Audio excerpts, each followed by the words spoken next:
Hi every one, learn സിമാറ്റിക്സിന്റെ മറ്റൊരു ക്ലാസ്സിലേക്ക് എല്ലാവർക്കും സ്വാഗതം.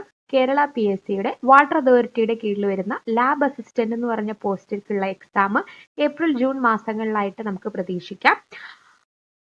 അപ്പോൾ അതിന്റെ ഒരു എക്സ്പെക്റ്റഡ് സിലബസിനെ ബേസ് ചെയ്തിട്ടുള്ള കുറച്ച് ക്ലാസ്സുകളാണ് നമ്മളിപ്പോൾ ചെയ്യുന്നത്. അപ്പോൾ ഇപ്പോൾ തന്നെ കൃത്യമായിട്ട് പഠിച്ചു തുടങ്ങാം. ഇന്ന് നമ്മൾ ഡിസ്കസ് ചെയ്യാൻ പോകുന്നത് കെമിസ്ട്രിയിലെ എസ് ബ്ലോക്ക് എലമെന്റ്സ് എന്ന് പറയുന്ന ഒരു ടോപ്പിക്കിൽ വരുന്ന കുറച്ച് ക്വസ്റ്റ്യൻസും അതിനോട് റിലേറ്റഡ് ആയിട്ട് വരുന്ന കുറച്ച് കാര്യങ്ങളാണ്. അപ്പോൾ നമുക്ക് ക്വസ്റ്റ്യൻസ് നോക്കാം. ഫസ്റ്റ് ക്വസ്റ്റ്യൻ നോക്കാം. Flame colouration of alkali metals is due to option A high boiling point, B low boiling point, C low ionisation enthalpy, D high ionisation enthalpy. Alkali metals ഫ്ലെയിമിന് colour കൊടുക്കും. അപ്പൊ അത് എന്തുകൊണ്ടാണെന്നുള്ളതാണ് ചോദ്യം. Okay, അപ്പൊ ഇതിൽ answer വരുന്നത് option C ആണ്. Alkali metals flame colouration കാണിക്കാനുള്ള കാരണം അവരുടെ അയോണൈസേഷൻ എൻതാൽപ്പി കുറവായതുകൊണ്ടാണ് ഫ്ലെയിം കളറേഷൻ കാണിക്കുന്നത്. അപ്പൊ ആൽക്കലി മെറ്റൽസ് നോക്കുവാണെങ്കിൽ പീരിയോഡിക് ടേബിളിലെ ആദ്യത്തെ ഗ്രൂപ്പ് എസ് ബ്ലോക്കിൽ വരുന്ന ആദ്യത്തെ ഗ്രൂപ്പിനെയാണ് നമ്മൾ ആൽക്കലി മെറ്റൽസ് എന്ന് പറയുന്നത്. അതിൽ വരുന്നത് lithium, sodium, potassium, rubidium, caesium, francium എന്നിങ്ങനെയുള്ള എലമെന്റ്സ് ആണ് ആൽക്കലി മെറ്റൽസിൽ വരിക. അവരുടെ ഔട്ടർമോസ്റ്റ് ഇലക്ട്രോണിക് കോൺഫിഗറേഷൻ NS1 ആണ്. അതായത് അവസാനത്തെ ഇലക്ട്രോൺ S ഓർബിറ്റലിലേക്കാണ് പോകുന്നത്. ആൽക്കലി മെറ്റൽസ് ഇലക്ട്രോ പോസിറ്റീവ് ആണ്, ഹൈലി ഇലക്ട്രോ പോസിറ്റീവ് ആണ്. അതേപോലെ തന്നെ അവർ റിയാക്റ്റീവ് ആണ്. റിയാക്റ്റീവ് ആയതുകൊണ്ട് തന്നെ അവരെ ഫ്രീ സ്റ്റേറ്റിൽ, അതായത് പ്യുവർ സ്റ്റേറ്റിൽ കാണാനായിട്ടുള്ള ചാൻസസ് കുറവാണ്. ആൽക്കലി മെറ്റൽസ് സോഫ്റ്റ് ആയിട്ടുള്ള മെറ്റൽസ് ആണ്, അതായത് നൈഫ് കൊണ്ട് നമുക്ക് അവരെ കട്ട് ചെയ്യാനായിട്ട് പറ്റും. അതേപോലെ തന്നെ ഡെൻസിറ്റി വളരെ കുറവാണ്.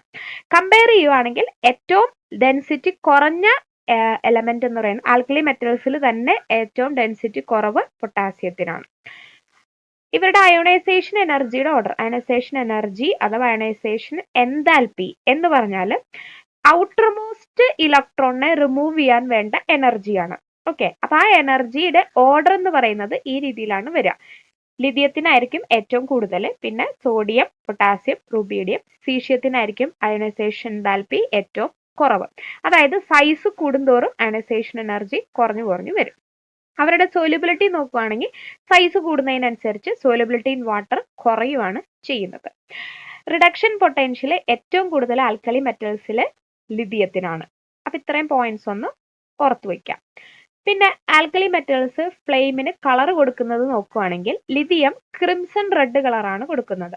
സോഡിയം ആണെങ്കിൽ യെല്ലോ കളർ ഫ്ലെയിം ആണ് നമുക്ക് കിട്ടുക. പൊട്ടാസ്യം ആണെങ്കിൽ ലൈലാക്ക്, റുബീഡിയം ആണെങ്കിൽ റെഡിഷ് വയലറ്റും, സീഷ്യം ആണെങ്കിൽ ബ്ലൂ ഫ്ലെയിം ആണ് കിട്ടുന്നത്. അപ്പോൾ ഫ്ലെയിമിന്റെ കളർ ഒന്ന് ഓർത്തു വെക്കുക. അതേപോലെ ആൽക്കലി മെറ്റൽസിന്റെ ജനറൽ ആയിട്ടുള്ള സ്വഭാവങ്ങളും ഒന്ന് ജസ്റ്റ് ഒന്ന് നോട്ട് ചെയ്ത് വെക്കാം. Second question. Beryllium shows diagonal relationship with option A lithium, B sodium, C aluminium, D silicon.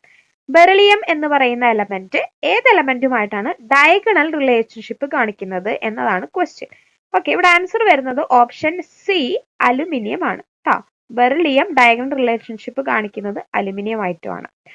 അപ്പൊ നമ്മൾ പീരിയോഡിക് ടേബിൾ നോക്കുകയാണെങ്കിൽ പീരിയോഡിക് ടേബിളിൽ നമ്മൾ എലമെന്റ്സിനെ ഓരോ ഗ്രൂപ്പായിട്ട് അറേഞ്ച് ചെയ്തിട്ടുള്ളത് ഒരേ പ്രോപ്പർട്ടീസ് ഉള്ളവരൊക്കെ ഒരേ ഗ്രൂപ്പ് എന്നിങ്ങനെയുള്ള ഒരു അടിസ്ഥാനത്തിലാണ്. പക്ഷെ ഇവിടെ നോക്കുകയാണെങ്കിൽ സെക്കൻഡും തേർഡും പീരീഡിലുള്ള എലമെന്റ്സിനെ നോക്കുകയാണെങ്കിൽ ഒരു ഗ്രൂപ്പിലുള്ള ലിഥിയം തൊട്ടപ്പുറത്തെ ഗ്രൂപ്പിലുള്ള മാഗ്നീഷ്യമായിട്ട് ഒരു ഡയഗണൽ റിലേഷൻഷിപ്പ് കാണിക്കുന്നു. അതേപോലെ ബെറിലിയം അലുമിനിയമായിട്ടും ബോറോൺ സിലിക്കണുമായിട്ടും ഡയഗണൽ റിലേഷൻഷിപ്പ് കാണിക്കുന്നു. അപ്പൊ ഇങ്ങനെ കണ്ടോ, ഇപ്പൊ ഇത് നമ്മളിങ്ങനെ കൂട്ടി വരയ്ക്കുകയാണെങ്കിൽ ഒരു ഡയഗണൽ പോലെ ഉണ്ടാവും. അപ്പൊ അതുകൊണ്ടാണ് നമ്മൾ ഇതിനെ ഡയഗണൽ റിലേഷൻഷിപ്പ് എന്ന് പറയുന്നത്. അപ്പൊ നമ്മൾ ലിഥിയവും മഗ്നീഷ്യവും എടുക്കുകയാണെങ്കിൽ അവർക്ക് കുറെ പ്രോപ്പർട്ടീസ് ഒരേപോലെ ഉണ്ടാവും. ചില കെമിക്കൽ റിയാക്ഷൻസും പ്രോപ്പർട്ടീസും ഒക്കെ അവർ ഒരേപോലെ കാണിക്കും. അതേപോലെ തന്നെ ബെറിലിയവും അലുമിനിയവും തമ്മിൽ ഒരു റിലേഷൻഷിപ്പ് ഉണ്ട്, ബോറോണും സിലിക്കണും തമ്മിലുണ്ട്. അപ്പൊ ഇങ്ങനെയുള്ള റിലേഷൻഷിപ്പിനെയാണ് ഡയഗണൽ റിലേഷൻഷിപ്പ് എന്ന് പറയുന്നത്. അപ്പൊ ഇത് പഠിച്ചു വെക്കുക. Lithium, magnesium, beryllium, aluminium, boron, silicon. Okay, third question നോക്കാം. Noble gas used in welding is option A neon, B argon, C helium, D hydrogen. ഇതിലെ ഏത് നോബിൾ ഗ്യാസ് ആണ് വെൽഡിംഗിൽ ഉപയോഗിക്കുന്നത് എന്നാണ് ചോദ്യം. ഇവിടെ നമ്മൾ നോക്കുകയാണെങ്കിൽ ഓപ്ഷൻ ഡി നമുക്ക് ആദ്യം തന്നെ ഒഴിവാക്കാം, കാരണം ഹൈഡ്രജൻ നോബിൾ ഗ്യാസിൽ വരുന്നതല്ല. അപ്പൊ ഇവിടെ ആൻസർ വരുന്നത് ഓപ്ഷൻ ബി ആർഗൺ ആണ് കേട്ടോ. വെൽഡിങ്ങിൽ ഉപയോഗിക്കുന്ന നോബിൾ ഗ്യാസ് ആർഗൺ ആണ്.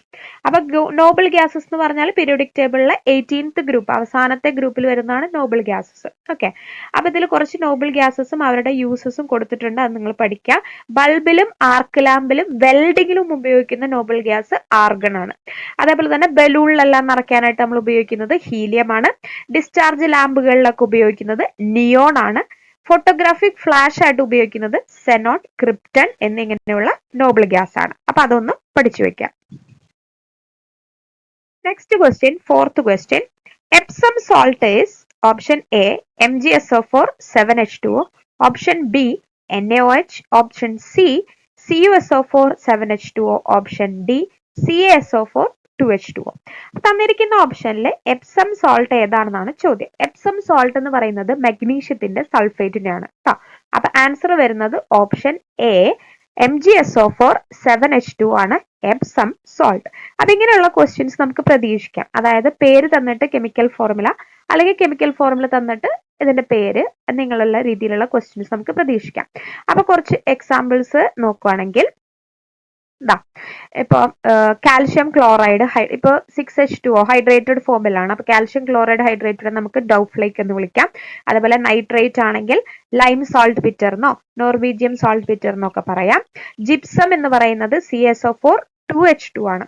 ഈ കാൽഷ്യം സൾഫേറ്റിന്റെ തന്നെ ഹൈഡ്രേറ്റുകളാണ് ജിപ്സമും പ്ലാസ്റ്റർ ഓഫ് പാരീസും കേട്ടോ.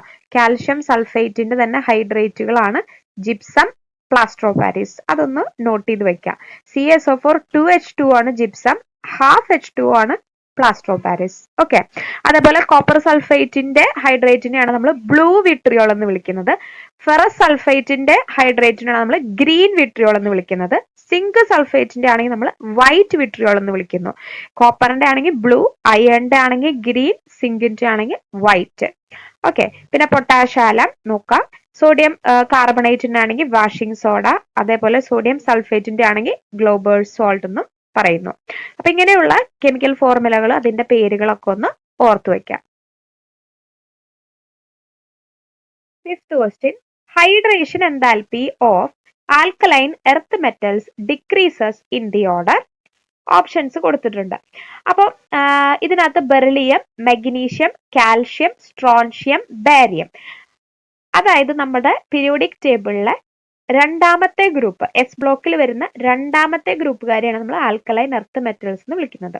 അപ്പൊ അവരുടെ അയോണിക് ഫോം കൊടുത്തിട്ടുണ്ട്. അപ്പൊ അതിന്റെ ഹൈഡ്രേഷൻ എൻതാൽപ്പിയുടെ ഓർഡറിൽ ഉള്ള കറക്റ്റ് ഓർഡർ ആണ് ചോദ്യം.